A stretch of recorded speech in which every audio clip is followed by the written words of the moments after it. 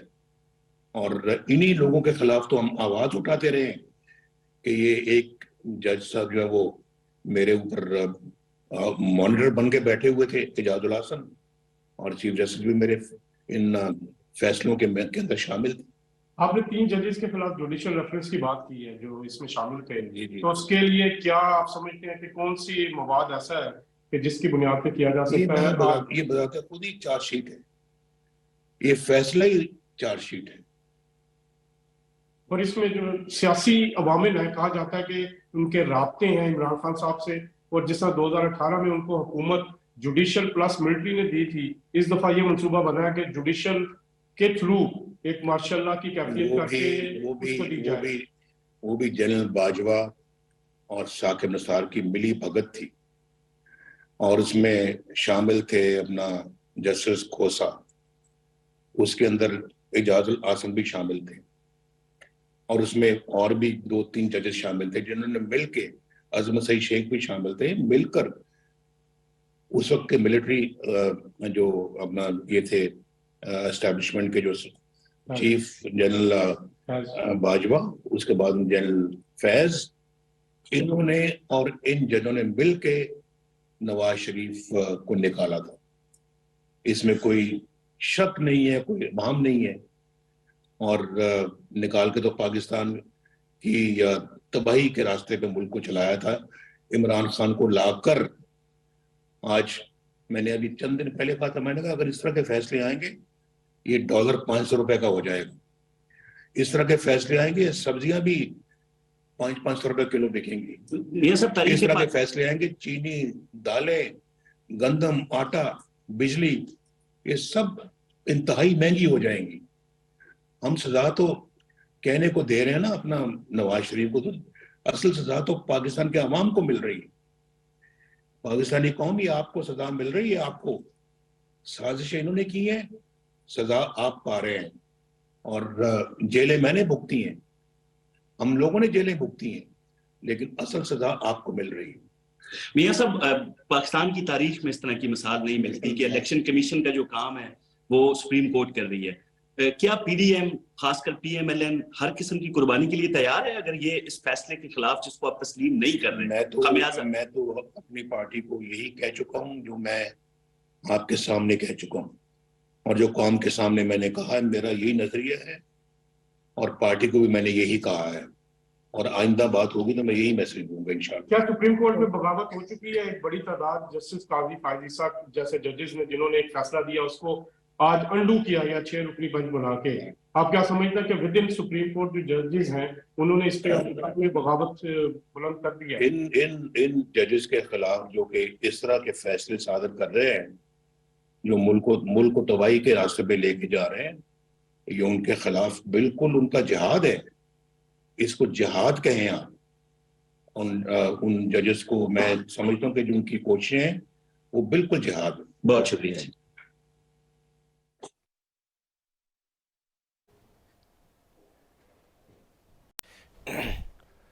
مسلم league نون کے قائد Mian Nawaz Sharif London میں media سے بات کر رہے تھے. ان کا کہنا تھا الیکشن سے متعلق فیصلہ ون مین شو ہے. 4 ججز کا فیصلہ نہ ماننے والے 3 ججز کے خلاف ریفرنس دائر کیا جائے. پاکستانی قوم ہوش کے ناخن لے، پاکستان کو تباہ کیا جا رہا ہے. پاکستانی قوم اس تباہی کے خلاف اٹھ کھڑی ہو.